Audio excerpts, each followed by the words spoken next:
D.B. Cooper, Northwest Orient Airlines Flight 305 explained. On the 24th of November 1971, which happened to be the day before Thanksgiving, a rather ordinary-looking man who went by the alias Dan Cooper, later famously known as D.B. Cooper, hijacked Northwest Orient Airlines Flight 305. He had a rather unusual request: ransom money and parachutes. After successfully obtaining $200,000 in cash and 4 parachutes during a stopover in Seattle, he did something that would baffle investigators and would remain a mystery for decades to come. Welcome, aviation enthusiasts, to another thrilling episode of Aero Accidents. Today we're diving into the mysterious case of D.B. Cooper and Northwest Orient Airlines Flight 305. Strap in as we unravel the enigmatic tale that has puzzled investigators for decades. Flight 123, this is Control Tower. You're cleared for takeoff into a world where aviation history unfolds, revealing untold stories of triumph and tragedy. Welcome aboard to Aero Accidents, and buckle up for a captivating journey as we unravel the mysteries of the skies together.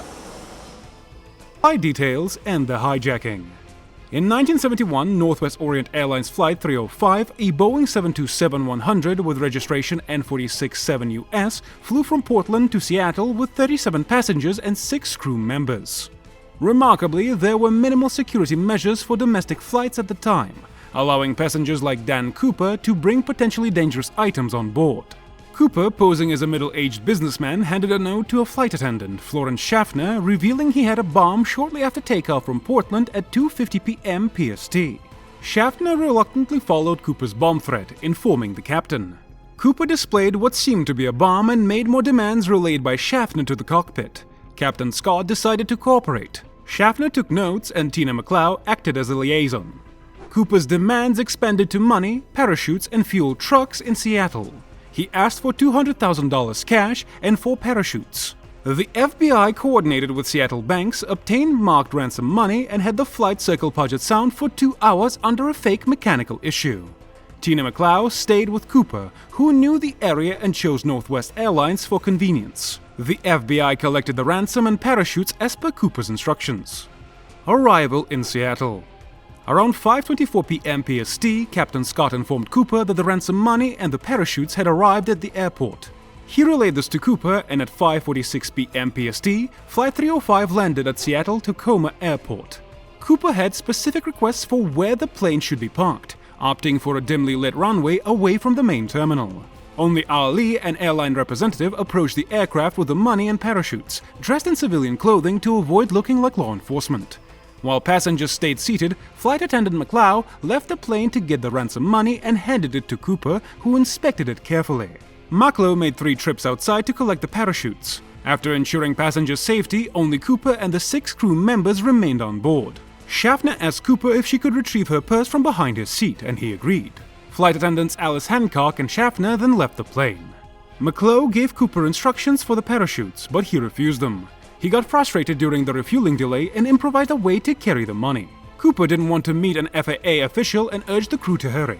He gave specific instructions to the cockpit crew to head southwest to Mexico City at a slow, low altitude with specific settings for the plane.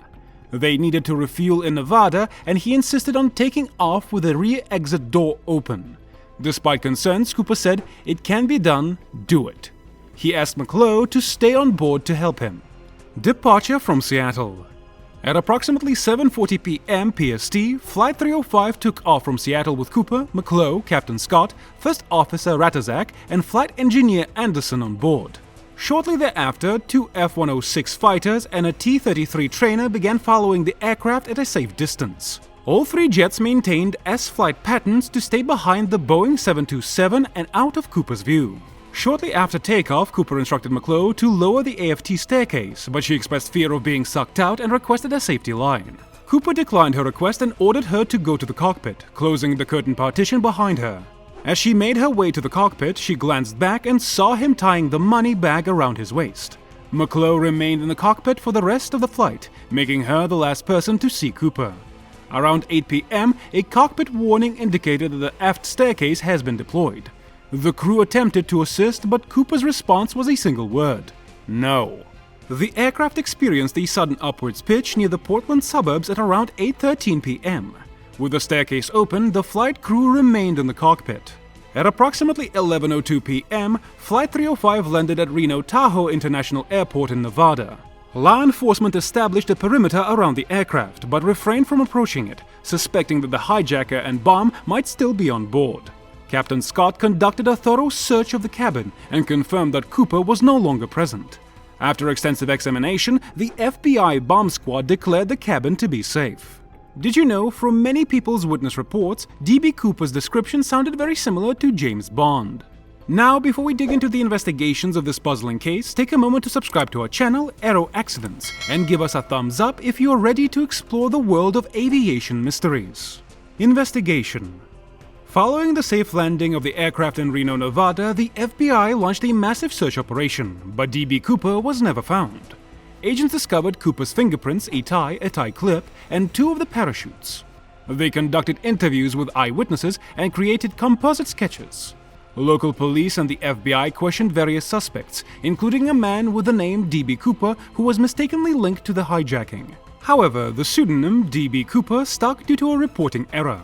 Efforts to find Cooper and his gear along the flight path, including using an SR-71 Blackbird, yielded no evidence. Experimental simulations indicated the drop zone was likely near Mount St. Helens or the Washougal River area, but searches found nothing. The FBI distributed serial numbers of the ransom money, offered rewards, and shared the numbers publicly, but no genuine ransom money was found.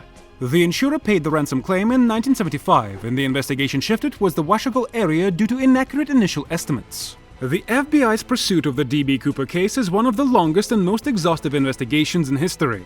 Over the years, thousands of people have been interviewed, and hundreds of leads have been followed.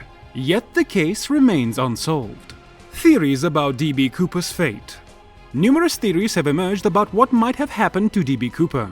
Some believe he survived his daring parachute jump and managed to disappear into the wilderness. Others speculate that he died during the jump or upon landing due to the treacherous conditions. There's even a theory that suggests Cooper never actually existed, and that the entire hijacking was an elaborate hoax.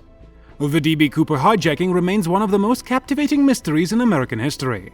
It has captured the imagination of people worldwide, and there are still those who hold out hope that this enigma will one day be unraveled.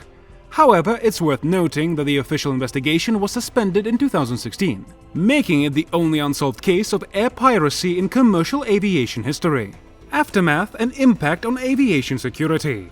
D.B. Cooper's airplane hijacking made airlines change how they keep flights safe. The government created new rules for how planes are built to make them more secure. They put a special thing called the Cooper vane on Boeing 727 planes to stop a door from opening during the flight. This kept people from trying to hijack planes in the same way again. Additionally, the FAA required the installation of small viewing windows in cockpit doors known as peepholes to allow the cockpit crew to monitor passengers visually without opening the door, enhancing cabin security. These peepholes were also mandated to improve passenger observation. The Boeing 727-100 aircraft involved in the hijacking was eventually sold to Piedmont Airlines, then to Key Airlines, and was ultimately dismantled for parts in 1996. In a separate incident, Earl J. Carsey, the person responsible for packing the parachutes used by Cooper, was found dead in 2013. His death was determined to be a homicide with burglary as the likely motive, but there is no known connection between his death and the D.B. Cooper case. The D.B. Cooper hijacking has become a subject of books, movies, documentaries, and endless fascination. Even today, there are individuals who remain convinced that the mystery will one day be solved. Until then, the legend of D.B. Cooper will continue to captivate people around the world, reminding us of a time when air travel was less secure and mysteries could still take flight into the unknown. And there you have it, the intriguing story of D.B. Cooper and the Northwest Orient Airlines Flight 305. Well, now that was quite an adventure, eh? If you liked it, subscribe to our channel Aero Accidents and press the bell notification icon to never miss an upload from us. Now, here's a question for all you aviation sleuths out there. Do you believe D.B. Cooper successfully disappeared? Or do you think he left behind clues that could still lead to his identity? Share your thoughts and let's keep the discussion soaring. Until next time, keep your wings level and your curiosity soaring high.